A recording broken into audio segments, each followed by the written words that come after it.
Regresamos, estamos hablando de la elaboración del duelo y de las clínicas de duelo. Luisa Fernanda, cuéntanos cuáles son las clasificaciones o los diversos tipos o géneros de duelo que existen. Bueno, por ejemplo, los duelos que manejamos en clínicas del duelo son el duelo por fallecimiento, que es el más conocido, el más común y al que se le hace un proceso. Hay duelo por separación de los padres, por separación de la pareja, por separación de mi madre, por separación de mi hijo, de las mascotas.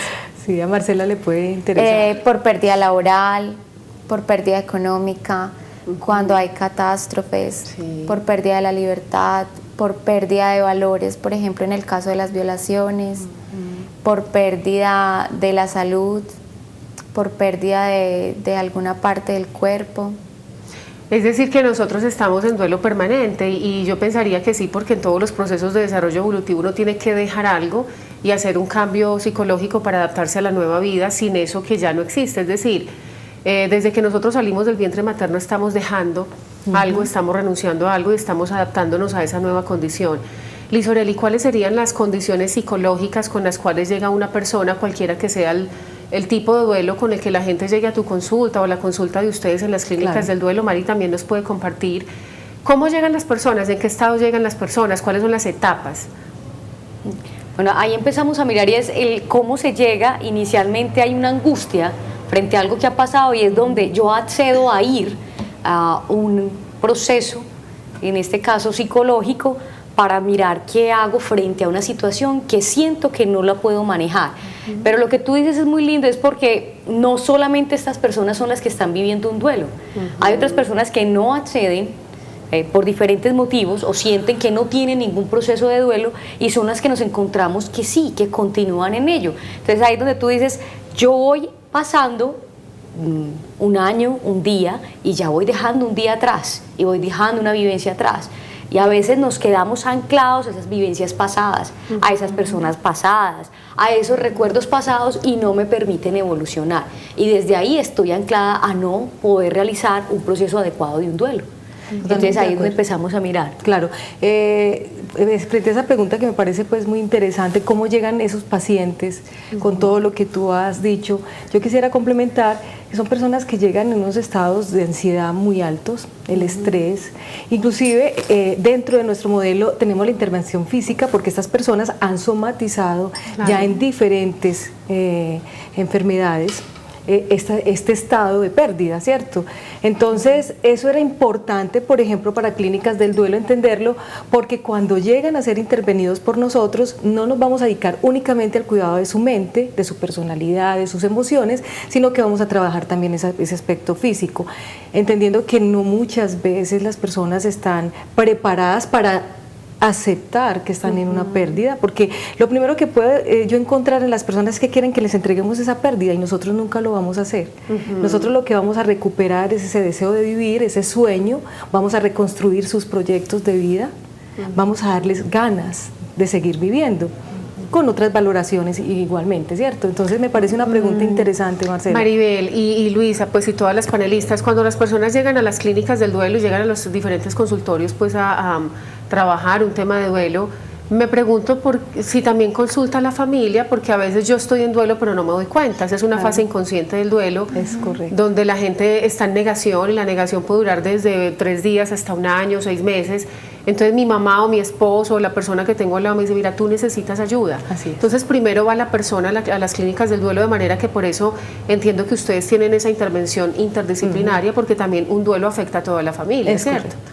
Un duelo afecta a toda la familia y además la familia es uno de los recursos más importantes que propician el proceso de duelo o elaborar de una manera adecuada el proceso de duelo.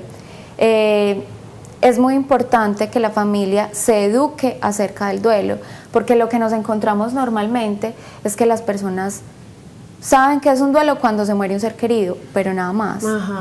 Y frente a esta situación no saben cómo intervenir. Entonces a veces con buenas intenciones no hacen lo que deberían hacer y terminan lastimando más a esa persona que se encuentra en duelo. ¿Cuáles son los rasgos que debe leer una familia en una persona que ha tenido una pérdida? Por ejemplo, si yo soy la mamá de Liz Oreli o ella es mi tía y vivimos juntas, ella me ve a mí algunos rasgos psicológicos que dice, bueno, esta niña necesita ayuda, llevémosla a unas clínicas del duelo para que le hagan una intervención porque está presentando A, B, C, D. ¿Cuáles serían esos síntomas para que los televidentes puedan identificarlos de una manera muy explícita y si están pasando por esta situación, pues inmediatamente se contacten con las clínicas del duelo acá en el canal y podemos hacerle el puente o podemos prestarle pues también la ayuda con los especialistas que trabajamos en los diferentes canales? ¿Cuáles son esos rasgos claramente? Bueno, antes que identificar rasgos, pienso que lo más importante es aprender a respetar lo que la otra persona está sintiendo, porque si no me doy cuenta de lo que el otro está sintiendo, entonces es muy difícil identificar cualquier otra cosa. Entonces primero es darme cuenta que si el otro ha tenido una pérdida, así a mí no me parezca importante, para el otro significa, no sé, su mundo, su razón de ser, su personalidad, su realidad. Entonces primero es aprender cómo a respetar los sentimientos que deposita esa persona en lo que ha perdido. Lo que tú dices es cierto, Luisa, porque yo me acuerdo que hace muchos años que trabajé en una empresa, una compañera llamó y la jefe se puso furiosa porque ella dijo que no iba a ir a trabajar porque se le habían muerto los cachorritos a su perra, a su mascota. Y la jefe era furiosa diciendo, pero es que eso no da calamidad doméstica, eso no es... Y ella lloraba y lloraba, yo la llamé y le dije, Isabel, tú la conoces, Isabel, una amiga, y dijo, bueno, yo, Isabel, ¿cómo estás? Esta mujer yo pensé que se le había muerto alguien de la casa, estaba hiperventilada de llorar, entonces me conmovió mucho el estado en el que estaba y solo la entendí hasta que mi gata pues la tuve que dejar un fin de semana y me dio muy duro. Entonces el duelo es algo subjetivo, ¿cierto, Luisa? Es algo que le pertenece a cada persona y que lo primero es no juzgar y entender que si a ti se te perdió el lápiz de herencia que te dejó tu papá, eso es importante para ti y eso te hace entrar en duelo. La pregunta sería por qué una persona reacciona de determinada manera frente a otras circunstancias de la vida que otras personas podrían manejar y ahí podríamos meternos pues ya como en otros terrenos de inteligencia emocional y autodominio personal, pero duelo es duelo. Eso es lo primero que hay que saber. Una vez nosotros respetamos, entendemos a esta persona y sabemos que algo le está pasando porque está aislada o está agresiva o llora mucho o está silenciosa o no duerme o duerme mucho, ¿qué hacemos con ella? ¿Cómo le decimos, mira, necesitas ayuda, ven, te hago un regalo en un lugar muy especial que conozco? Mira, en las primeras fases del duelo, lo que predomina, como lo decías ahorita, es el estado de angustia. Entonces, el estado de angustia se acompaña con poco dormir. A veces o se pierde el apetito del todo o empiezas a comer demasiado. La persona no encuentra lugar para estar bien. O sea, se ve porque está incómoda consigo misma. Y eso es muy fácil de ver cuando uno realmente conoce a otra persona con la que convive.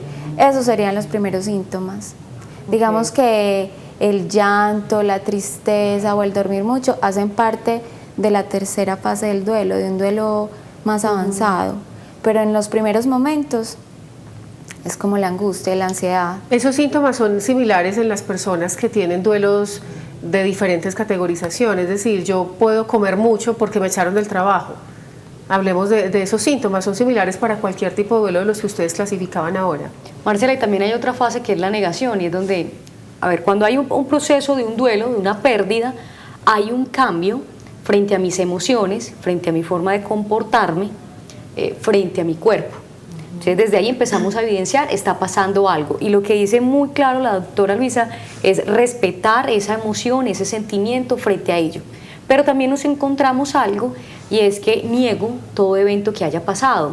Entonces me voy de pronto a duelos un poco más reconocidos, a una pérdida de un familiar, donde esta persona fallece o ya no está y la persona siente que nada ha pasado. También es una alerta, porque estamos mirando y la persona aún niega ese evento, ¿sí? Aún no es consciente y es normal que también pueda suceder. Eso no quiere decir, entonces esta persona se enloqueció, ya no está. No, es un proceso también normal porque también está dentro de las fases esa negación, a no aceptar ese hecho y a intentar continuar su vida como si nada hubiese pasado. Entonces también es otra forma de verlo, que también ahí es revisar simplemente, permitir a esa persona que haga su proceso, puede ser un poco más lento, pero si nos damos cuenta que continúa de esa misma manera y ya han pasado semanas, es donde uno empieza a decir alerta. Exacto. Mari, antes de que nos aportes, quiero preguntarte si ustedes tienen en las clínicas del duelo el modelo de intervención preventivo. Por ejemplo, si yo sé que tengo un familiar en fase terminal, yo puedo ir a consultar y decirles necesito ayuda porque ya diagnosticaron que mi familiar muere en 6 meses de cáncer. Entonces necesito que toda la familia se prepare para eso. Claro que sí, claro que sí. ¿Cómo funciona? Nosotros lo podemos hacer. Esto pega mucho a la pérdida en salud, ¿cierto? Porque realmente es allí cuando se afecta mucho más la familia. Obviamente el paciente que lo vive, pero también todas aquellas personas que lo rodean. ¿Cómo funciona? Cómo funciona siempre el modelo de atención en una pérdida o en un duelo. Debe partir del interés de quien está viviendo esta situación, ¿cierto? Y es allí donde nosotros vamos a estar siempre dispuestos, de puertas abiertas, con todos los sentidos dispuestos para poder apoyarlos en su atención. Nos llaman a clínicas, nos comparten su situación y nosotros los vamos a estar visitando, ¿de acuerdo?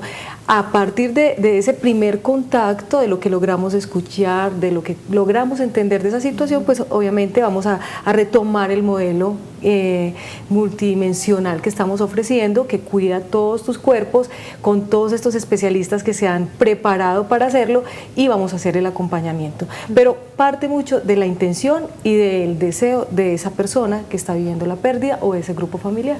Bueno, entonces vamos a ir a nuestro segundo corte comercial y cuando regresemos vamos a estar profundizando mucho más acerca del duelo. Ya regresamos.